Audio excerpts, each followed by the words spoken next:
Salam sejahtera Malaysia, denyut nadi suara rakyat bergema di channel ini.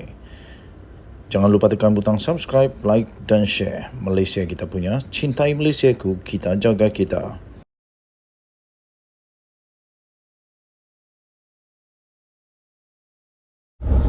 Salam sejahtera Malaysia, denyut nadi suara rakyat bergema di channel ini. Nampaknya Wan Saiful Wanjan, bekas bos, bekas Setiausaha Agung, untuk bersatu dalam keadaan yang bahaya sekarang ini. Ini telah pun dikemukakan atau diberikan keputusan di mahkamah, iaitu pertuduhan rasuah Wan Saiful adalah teratur dan lengkap, kata pendakwaan. Tuan-tuan dan puan-puan yang dihormati sekalian, Mahkamah Session di sini pada Selasa diberitahu bahawa dua pertuduhan berkaitan dengan rasuah berjumlah 6.9 juta ringgit Malaysia yang membabitkan projek Jana Wibawa yang telah dikemukakan terhadap bekas Ketua Penerangan Parti Pribumi Bersatu Malaysia. Maafkan saya, bukan Setiausaha Agung. Salah ni, Setiausaha Agung Hamzah Zainuddin. Adalah, aku makin tua lah. Bukan. Tetapi bekas Ketua Penerangan PPBM Bersatu, iaitu Wan Saiful Wanjan, yang telah pun meletak jawatan setelah beliau diheret ke mahkamah. Dia terus letak jawatan dan sekarang ini memang sah dia ada dalam keadaan yang amat sukar, kerana di mahkamah dinyatakan oleh pihak pendakwaan bahawa semua proses dalam pendakwaannya adalah lengkap dan teratur dan lengkap.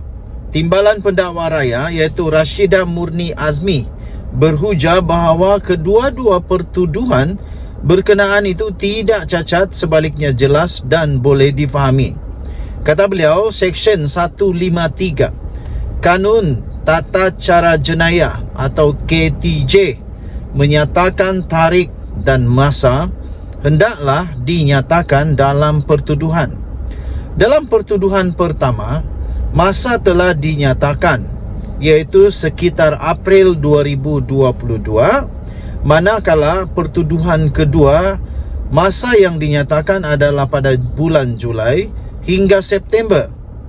Pihak pembelaan juga telah dibekalkan dengan dokumen serta notis yang mencukupi bagi membolehkan mereka menyediakan pembelaan, katanya.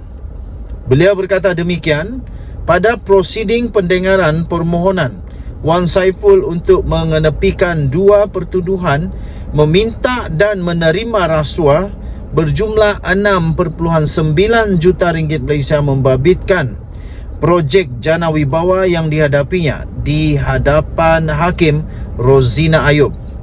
Selain itu, Rashidah Murni berkata permohonan Wan Saiful adalah tidak berasas dan pramatang kerana saksi-saksi pendakwaan masih belum lagi pun memberi keterangan. Sehubungan itu, pihak kami, katanya, memohon untuk mahkamah menolak permohonan ini memandangkan ia tidak mempunyai alasan yang kukuh dan merupakan penyalahgunaan proses mahkamah, katanya.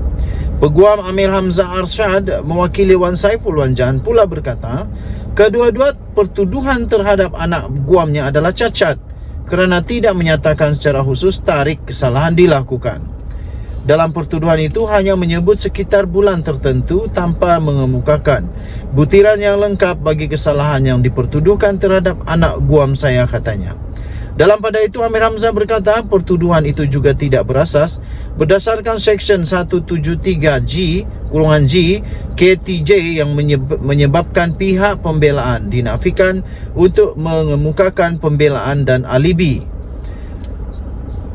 Okey, tuan-tuan dan puan-puan yang dihormati sekalian, anda boleh mendapatkan berita lengkap ini di sinarharian.com.my. Kita jumpa lagi, bye-bye.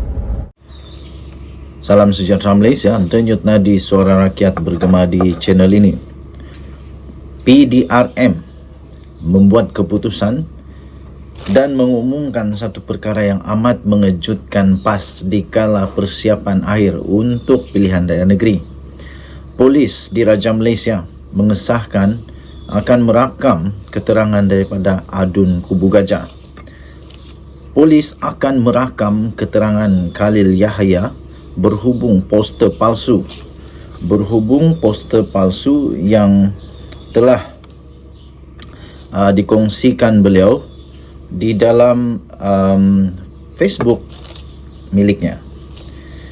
Polis akan merakam keterangan Khalil Yahya berhubung poster palsu mengenai pelantikan ahli Parlimen Seputi iaitu Teresa Hock sebagai pengerusi Felda. Ketua Polis Daerah Brickfields iaitu Assistant Commissioner Ami Hizam Abdul Syukur berkata, ahli Dewan Undangan Negeri Adun Kubu Gajah itu dipanggil hadir ke Ibu Pejabat Daerah IPD Taiping Selasa ini. Katanya dalam kenyataan itu, janji temu sudah dibuat untuk rakaman percakapan Khalil pada jam 10 pagi di IPD Taiping, katanya kepada Harian Metro. Harian Metro semalam melaporkan polis telah pun menerima laporan dibuat oleh Teresa Hock berhubung poster pelantikannya sebagai pengerusi Felda. Siasatan polis mendapati berita palsu itu berasal daripada laman sosial Facebook Khalil. Kes itu disiasat mengikut Seksyen 504 Kanun Keseksaan serta Seksyen 233 Akta Komunikasi dan Multimedia 1988. Okey, so di sini kita akan tahu nanti di mana asal sebenarnya poster itu. Adakah poster itu hanya akan hanya di repost, hanya diulang siar semula oleh Adun daripada PAS ini, ataupun poster itu dicipta sendiri oleh beliau, ataupun ada orang admin atau sebagainya yang mencipta poster itu kemudian dipost oleh beliau. Dan nanti kita akan lihat, akhirnya nanti polis akan siasat juga siapakah yang pertama post poster palsu ini. Dan di sana nanti kita akan tahu kebenarannya. Jadi tuan-tuan dan puan-puan yang dihormati sekalian, adakah ini adalah satu permulaan yang kurang baik di dalam kempen PRN daripada PAS? Dan adakah ini satu cabaran yang bakal akan dilalui oleh Pakatan Harapan, iaitu akan ada berita-berita yang dipost yang tak sahih, yang palsu? Dengan kata lain, mungkinkah ada fitnah lagi? Mungkin ada fitnah lagi kah selepas ini? Harap-harap tak ada. Dan kita ingin melihat kempen yang bersih tanpa politik terlebih-lebih sehingga adanya timbul yang disebut sebagai fitnah. Harap-harap tidak ada fitnah memfitnah, dan harap-harap semua yang dikeluarkan itu adalah fakta. Kerana rakyat ini, terutamanya orang daripada golongan sederhana yang berpendidikan sederhana, selalunya akan cepat untuk menerima semua. Dan kadang-kadang berita sebenar itu tidak dapat diterima semula. Jadi yang melekat di kepala adalah berita palsu, kerana mungkin tak sempat nak dapat berita sahih. Okey, so kita harap Polis Diraja Malaysia dapat melaksanakan tugas dengan baik, dan kita doakanlah semoga semuanya dapat diselesaikan dengan baik tanpa ada sebarang yang tidak baik. Denyut nadi suara rakyat berkembang di channel ini. Bye bye.